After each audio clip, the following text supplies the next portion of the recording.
Good morning, everyone. I am Pavni. Today, I am going to discuss about the topic of interference from the chapter Wave Optics. So, coming to the basics of wave optics, so we know that light has dual nature. So that means light can act as both particle as well as wave. So according to these natures of light, so we are able to explain different properties and effects of light. So when light acts as a wave, so it is possible to explain the phenomenon like interference, diffraction, and polarization. Whenever light is able to act as particle, so it is possible to explain the nature of photoelectric effect and Compton effect.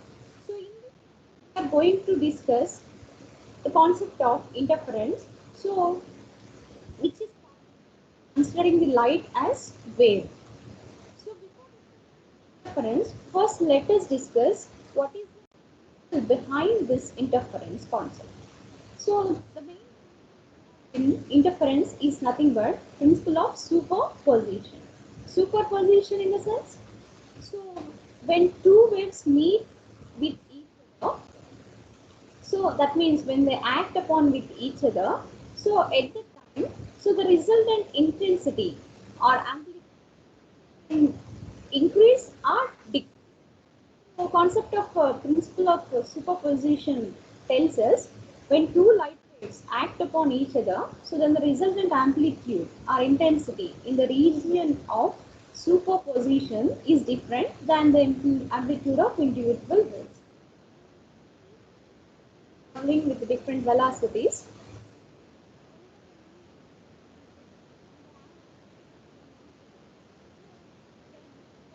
Amplitude of the final meeting wave is either increased or decreased. Definitely, there is some change in amplitude as well as in intensity of the combined waveform. So that is nothing but superposition. So whenever such kind of amplitude variation or intensity variation happens, so then there is a change of intensity along the wave. So this modification in the distribution of intensity, so in the region of superposition is known as interference. So due to this meeting, so there is change in amplitude. Whenever there is change in amplitude, so there is a change in intensity. That means the resultant wave can have a bright spots as well as a dark spots. In the intensity is nothing but interference of light. And whether the waves meet in phase or out of phase, so we have two types of interference. So in case of interference pattern, so we can observe constructive interference or destructive interference. Let us discuss what is constructive interference. So constructive interference is nothing but when two waves are reaching at a point or in phase. That means if the crest and trough of the waves of two waves meet nothing but they are in phase. So in such interference takes place. So in constructive always equal to the sum of the amplitudes of the two individual waves. See this diagram. So here we have wave 1 and wave 2. So, wave 1 has started with crest and so on. It is continuing like that. So similarly, wave 2 also started at the point of crest and along with the trough, it is going to travel indefinitely. So whenever these two waves from two different sources meet with each other, so since the crest meets the crest and trough meets the trough, okay, so which are adjacent together, so then the resultant amplitude is the sum of both individual waves. So such that resultant amplitude is always greater than the individual condition which is required in order to take this the constructive interference is nothing but their path difference. So should be multiple of their wavelengths. Okay, so that is why path difference equal to n lambda. So where n is an positive integer starting from the value 0, 1, 2, 3. Lambda is the wavelength of the uh, waves. Next, coming to the discrete interference. So if the waves are reaching at a point are in out of phase, that means when crest meet the trough, those two waves are in out of phase. So in such case, the destructive interference takes place. So in case of destructive interference, the resultant amplitude is always equal to the difference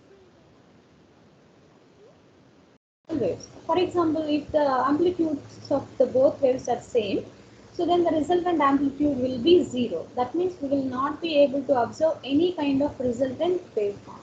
So condition required for destructive interference to take place is nothing but the path difference between those two waves should be equal to the R integral multiple of lambda by 2.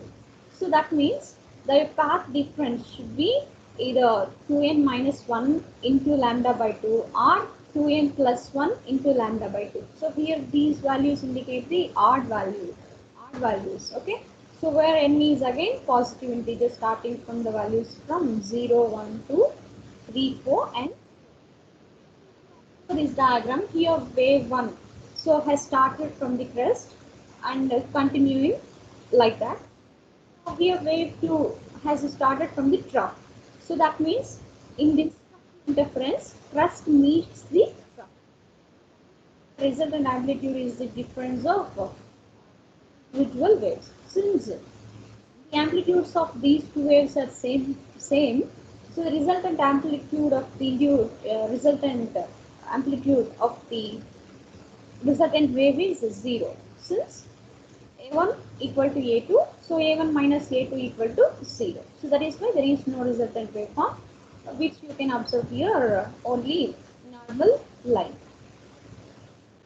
And we are going to discuss now. So what are the conditions required to follow in order to interference take place? So before discussing about sustained conditions for interference, so let us revise once again what are the properties of waves. So because of these properties, then you are able to understand so different conditions which are required for interference to take place.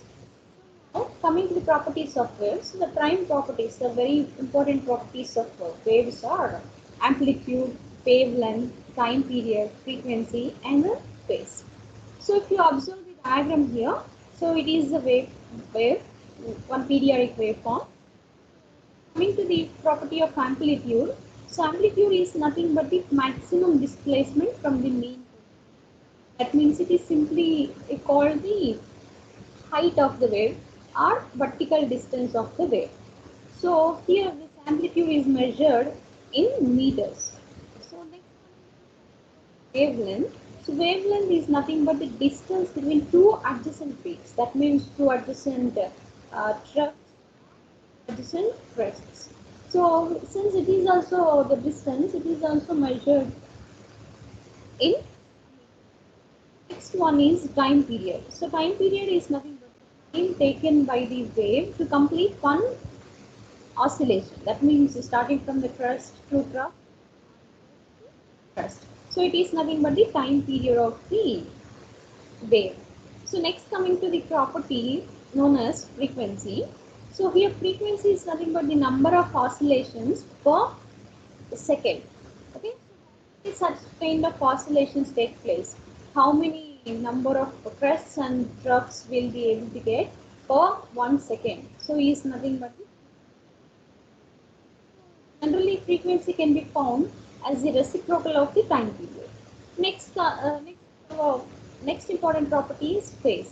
So phase is nothing but so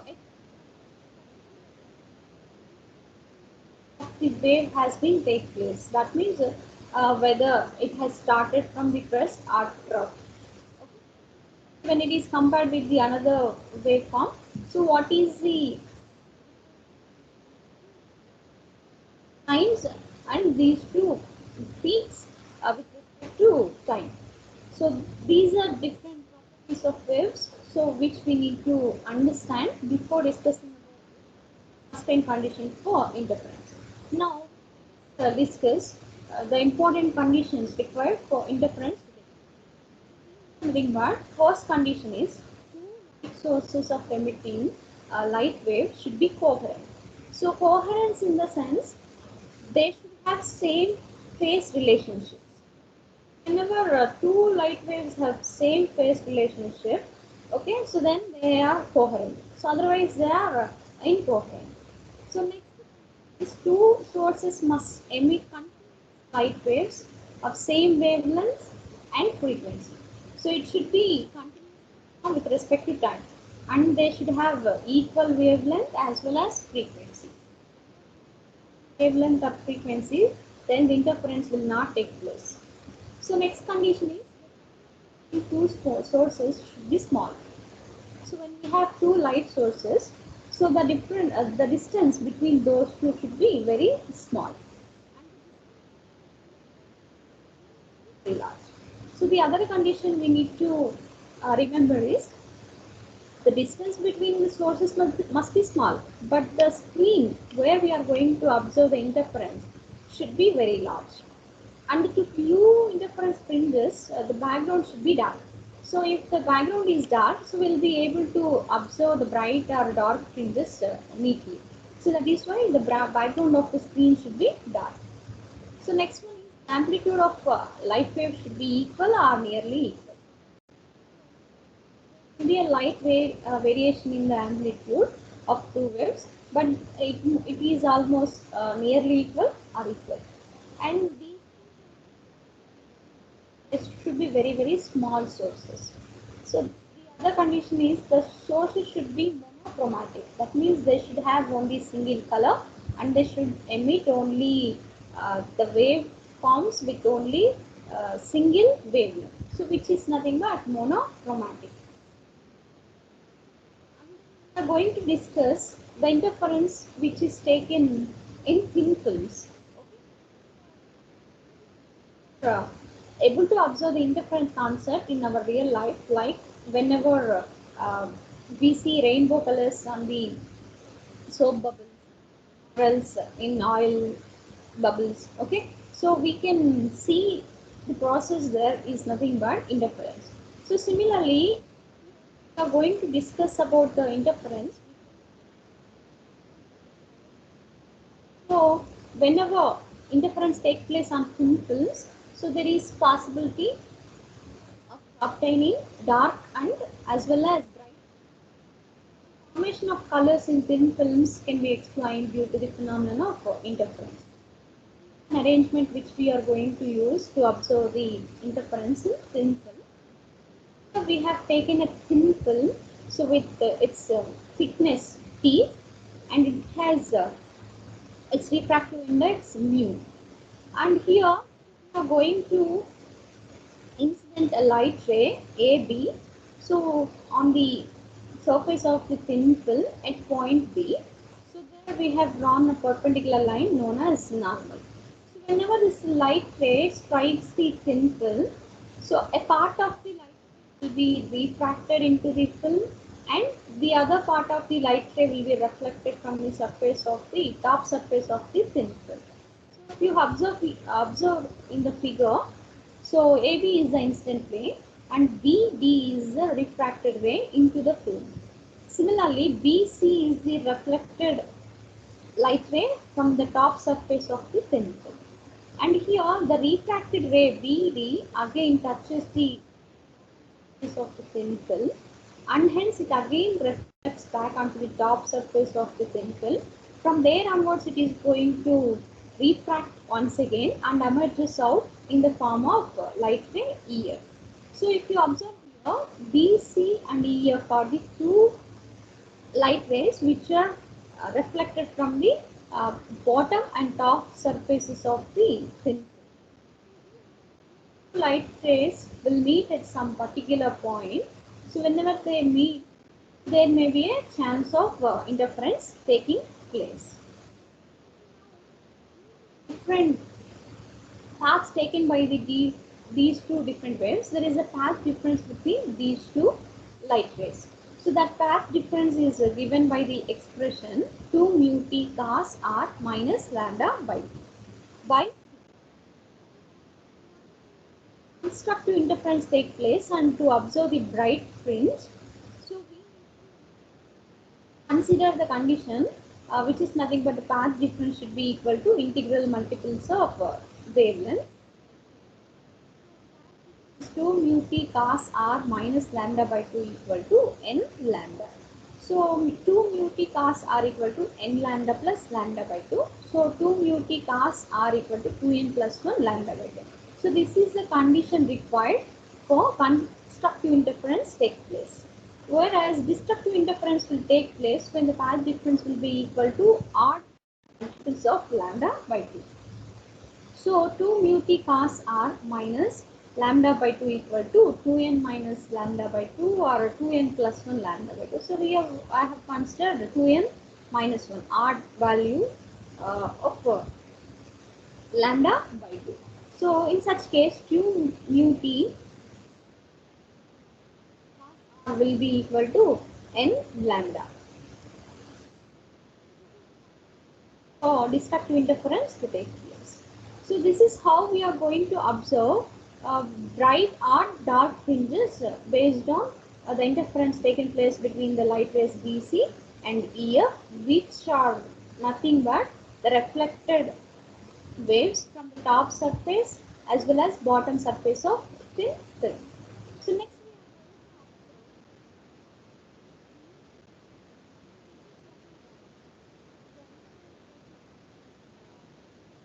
the reflected light rays from lower and upper surface of the glass plate. So where we have kept one plano convex lens. So Newton's rings is the phenomenon so which we are able to observe due to interference. So whenever the arrangement is like this, that means whenever we have taken a glass plate P and we have taken plano convex lens. So kept on the glass plate such that it makes point of contact at the point.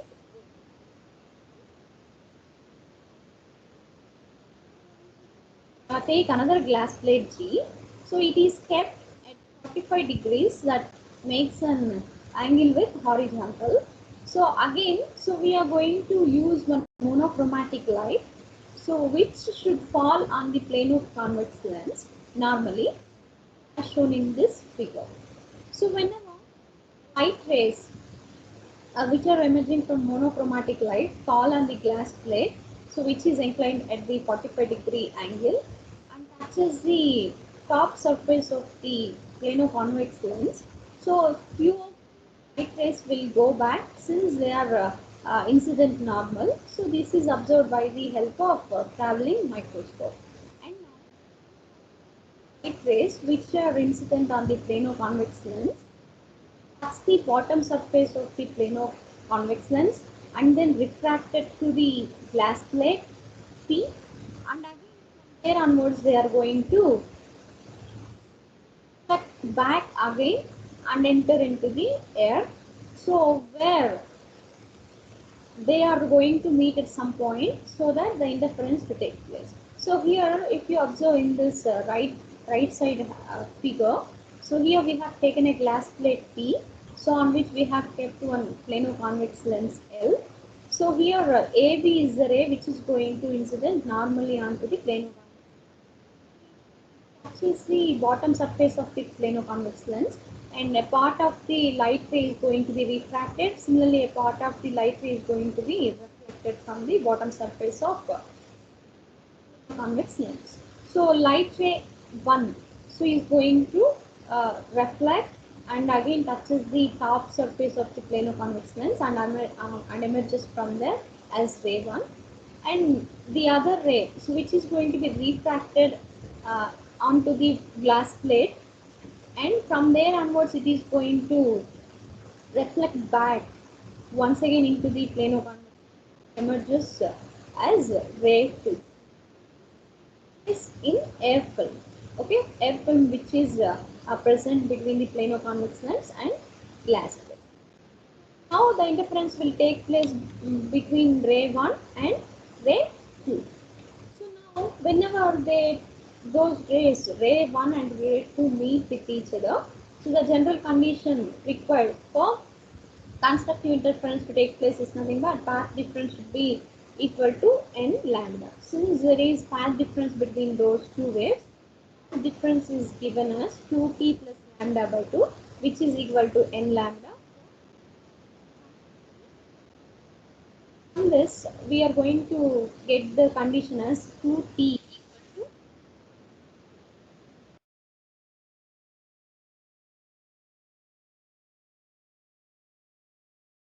2. So, which is the case, right? Similarly, uh,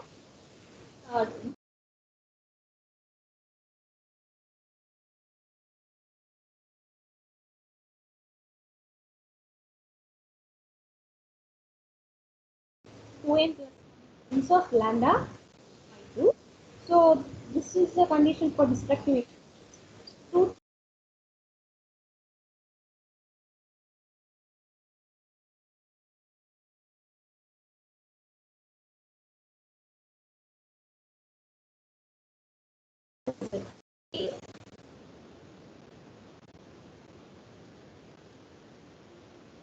lambda.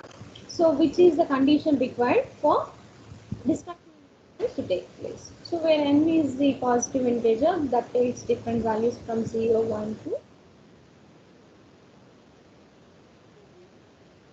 the arrangement to find out the diameters of these rings formed in case of Newton's rings. So, in the right side, you can observe different rings formed with respect to distance. So, here we have different bright rings as well as dark rings. So, these are nothing but Newton's rings formed due to interference concept. So, to find of dark and bright fringes, so we are going to construct a circle with the radius of curvature r. Then we are going to choose the point P at a distance r from the center of the lens and seize it P of the air film. So at the point of P, the center. Okay, so at the point P, so where the thickness is 0, that means whenever planar convex lens meets and point of contact T will be 0, so that destructive interference takes place. So the central ring is always dark one. So the other rings can be varied due to the conditions previously, like